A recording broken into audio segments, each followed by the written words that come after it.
Hi you guys, welcome back to my channel. So if you're new to this channel and watching this beautiful face for the very first time, hi, my name is Urvi and I usually make fashion and DIY videos.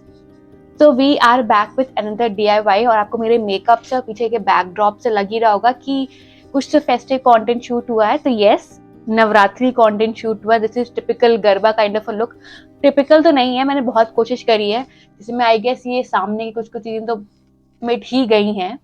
So I have tried my best to look a little garba kind of, but इतनी makeup skills आती है, but I think I am looking pretty decent.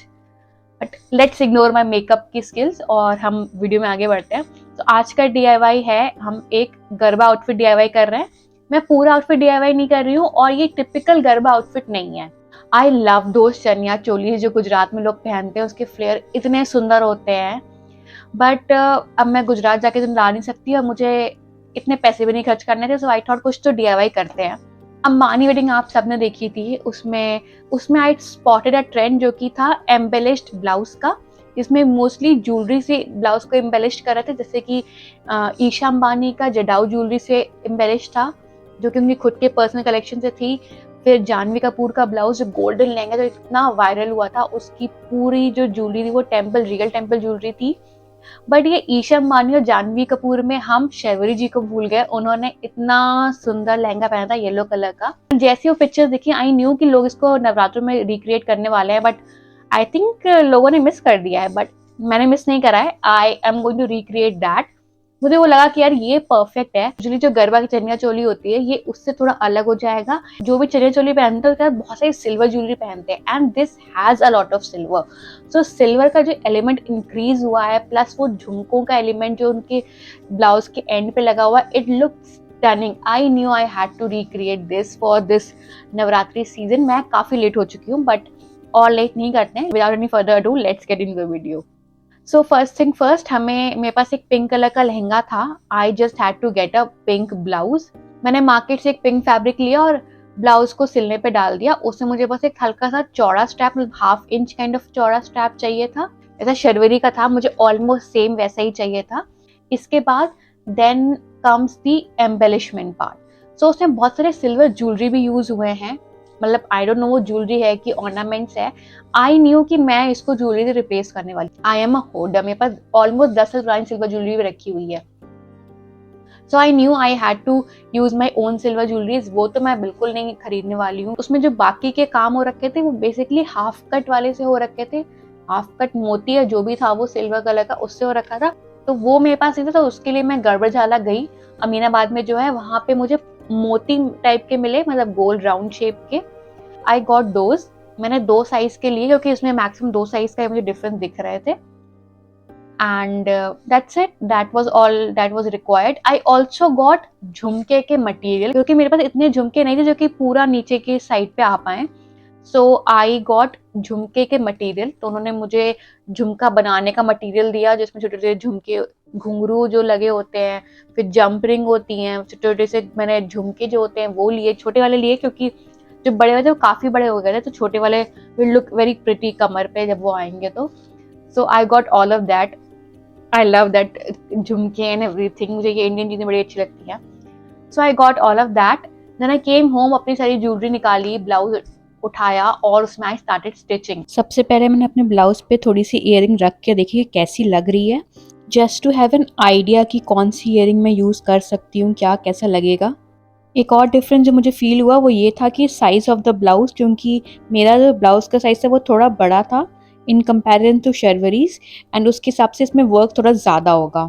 Like for example उसके blouse में बीच में एक बस बड़ा सा कुछ लगा हुआ था ऑर्नामेंट, लेकिन हमें 2 लगाने पड़ेंगे क्योंकि हमारा ब्लाउज का साइज भी बड़ा है और हमारे पास ऑर्नामेंट भी उतना बड़ा नहीं है. देन मैंने इमेज के हिसाब से और ज्वेलरी प्लेस करनी शुरू करी जैसे कि वहाँ पर इमेज में था. 2 सिमिलर शेप की आई गेस चांद वाली टाइप की वहाँ पर प्लेस हो रखी थी, एक बड़ी और एक छोटी. मैं वही अरेंज करने की कोशिश कर रही हूँ कि कौन सी बेटर लगेगी. बट कुछ के कलर डिफरेंस थे, कुछ थोड़ी ज़्यादा ऑक्सीडाइज थी, कुछ अलग शेप की थी, तो मुझे कुछ समझ में नहीं आ रहा था. फिर मैंने सोचा चलो स्टिच करना स्टार्ट करते हैं. सबसे बड़े वाले से मैंने स्टार्ट किया जो कि बीच में अटैच होना था. ये बहुत बड़ी साइज में थी तो इसको हर एक जगह से मुझे स्टिच करना था ताकि ये बिल्कुल भी मूव ना हो। इसका नीचे वाला पोर्शन भी अटैच करना था, इसका ऊपर वाला भी बीच से भी अटैच करना था कि ये बिल्कुल भी मूव ना हो। फिर मैंने दूसरी ईयरिंग अटैच करनी शुरू करी जो कि थोड़ी चांद वाली टाइप की शेप की थी। स्ट्रैप के जस्ट साइज का एक ऑर्नामेंट लगा हुआ था, इसलिए मैंने एक झुमके का झुमका निकाला और ऊपर वाला पार्ट को अटैच कर दिया। जहाँ पे चांद बाली लगाई है वहाँ पे उससे एक साइज़ छोटा एक और ऐड करना था, बट मुझे अनफॉर्चुनेटली वो नहीं मिल रहा था। तो फिर आई गॉट दीज।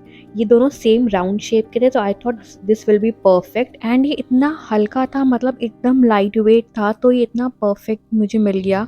एंड उसके साथ एक ही राउंड शेप का मिरर वर्क वाली ईयरिंग, ये भी परफेक्ट राउंड शेप था, दोनों का शेप मैच हो गया। एंड ये इसके साथ ऊपर वाले का स्ट्रैप वाले का शेप भी मैच हो गया एंड मिरर वर्क बड़े वाले मिरर वर्क के साथ मैच हो गया। मेहनत से लगाया था मैंने ये। तो अब जो चांद वाली है उसको निकाल के ये लगाने जा रही हूँ।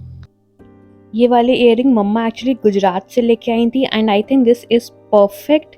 सही जगह पे सही जगह से ली हुई चीज़ का सही इस्तेमाल हो रहा है। अब सेकेंड ईयरिंग यूज़ करने के लिए हमें उसको रेडी करना होगा। ईयरिंग्स का जो पीछे का जो पोर्शन होता है उसको पहले हटाना पड़ता है, तभी वो फ्लैट हो पाती है स्टिच करने के लिए। एंड फिर उसका झुमका जो इसमें जैसे कि इसमें लगा हुआ है, तो वो झुमका भी हटाना पड़ता है, वो जंप रिंग से अटैच होता है, तो वो पहले हटाते हैं। एंड इस ईयरिंग में सब कुछ निकाल के मुझे रियलाइज़ हुआ कि इसमें स्टिच करने की जगह ही नहीं है। देन आई रियलाइज़ कि जो साइड में कॉर्नर में छोटे छोटे स्टड्स लगे हुए मुझे उनको हटाना पड़ेगा, तभी ये स्टिच हो पाएंगे। मैंने वो हटाया एंड देन उसको कपड़े में स्टिच करा। स्टिचिंग का process is little time taking, but उससे ये चीज़ टिकी रहती है और ब्लाउज उतना हैवी नहीं होता है। अब सारी ईयरिंग्स अटैच हो गई हैं। नाउ इज़ द टाइम कि अब मैं अपने सिल्वर पर्ल्स ऐड करूं। मेरे पास 2 डिफरेंट साइज़ के सिल्वर पर्ल्स है, क्योंकि डिज़ाइन में भी 2 डिफरेंट साइज़ के सिल्वर पर्ल्स यूज़ हुए हैं ऊपर के साइड पे सिर्फ। मैंने पहले सिल्वर पर्ल्स को भी स्टिच करना शुरू करा, बट समहाउ वो टिक नहीं रहा था, वो एक शेप में नहीं आ रहे थे, वो इधर-उधर हो जा रहे थे। अगर आपको पता है कि कैसे स्टिच करें ताकि वो मूव ना हो, then please do tell me in the comment section. मुझे इसलिए मैंने फैब्रिक ग्लू से उसको स्टिक करना शुरू करा। इससे मेरा काम भी काफ़ी स्पीड अप हो गया एंड वो अच्छा भी लग रहा था। बस इतने ही पार्ट में ये 2 डिफरेंट साइज़ के सिल्वर पर्ल्स यूज़ हुए हैं। इसके बाद सारे सिर्फ एक ही साइज़ के सिल्वर पर्ल्स यूज़ हुए हैं। डीआईवाई करने का प्रोसेस थोड़ा टायरिंग होता है, but when you start seeing the results इतना प्यारा लगता है। Like at this point I was in love with the process. I was doing this for hours and I loved it, क्योंकि इतना प्यारा इसका आउटकम लगने लग गया था। I knew this is going to look stunning. मैंने जो इयररिंग्स यूज़ करी हैं उनमें से कुछ के झुमके हटा दिए थे, तो फिर ये वो झुमके हैं। तो मैंने सोचा यहाँ पर बहुत सारी ब्लैंक स्पेस है, so I thought of using these jhumkas here. Like जो स्ट्रैप पे इयररिंग लगी हुई है उसका बड़ा वाला झुमका था और ये छोटा वाला ये मिरर वर्क का जो मेरे हाथ में है। सोचा इसको यहाँ पे लगा करके एंड देन ये बड़े वाले को नीचे साइड पे लगा दूंगी, तो उससे स्पेस काफ़ी फिल्ड अप हो जाएगा। कहाँ गया ये, इधर लगा दूँ। ओरिजिनल डिज़ाइन में भी काफ़ी ऊपर से झुमके लगने स्टार्ट हो गए थे। Now let's start a process of making jhumkas. ये मेरी जंप रिंग है, वो झुमके हैं जो छोटे से मैंने खरीदे थे मार्केट से, और थोड़े से घुंघरू। जंप रिंग को थोड़ा सा ओपन करना ताकि उसमें घुंघरू चला जाए और जंप रिंग झुमके में अटैच हो जाए। हर एक जंप रिंग में मैंने एक एक घुंघरू ऐड करे थे एंड फिर उसको झुमके में ऐड करके सील कर दिया था। ये भी यार काफ़ी लंबा प्रोसेस था। मैंने अप्रॉक्स 15 झुमके बनाए थे, देन मैंने फिर और 10 अगले दिन बनाए। अप्रॉक्स 25 टोटल झुमके मैंने बनाए थे। बट यार मुझे ये DIY का प्रोसेस बहुत इंटरेस्टिंग लगता है, मुझे बहुत मज़ा आती है सब चीज़ें करने में। इस पॉइंट पे अगर आप नोटिस करो मैंने 2 और झुमके दोनों साइड पे लगा दिए हैं बड़े वाले ईयरिंग के।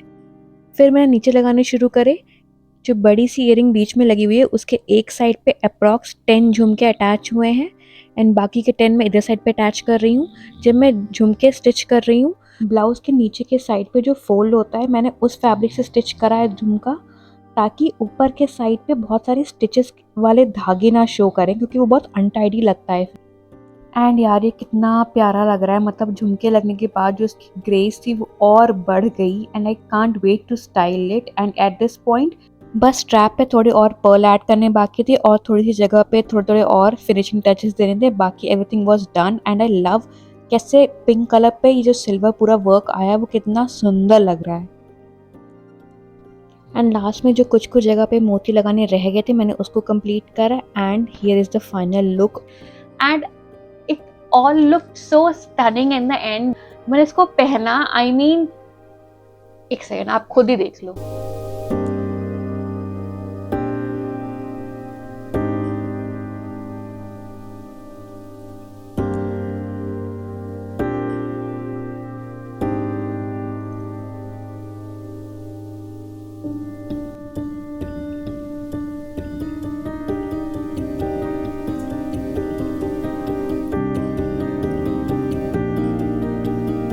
ना कितना सुंदर बन के आया है ना। आई मीन मुझे इतना अच्छा लगा, मतलब मुझे इसको देख के लग रहा है कि मैं बस सीधा गरबा नाइट पे जाऊं, मुझे कहीं कुछ और नहीं करना, मुझे सीधा गरबा ही खेलना है या फिर सीधा अहमदाबाद पे डिपोर्ट कर दे, वहीं जाना है मुझे ये चनिया चोली पहन के। And I hope you guys like this video. अगर आपको ऐसा कुछ रिक्रिएट करना तो आप प्लीज डेफिनेटली करना, और please do tag me. I hope you guys like this video. If you guys like this video, please like, share, comment and subscribe and help me grow. And I hope मैं और content बनाऊंगी। And until next time, bye.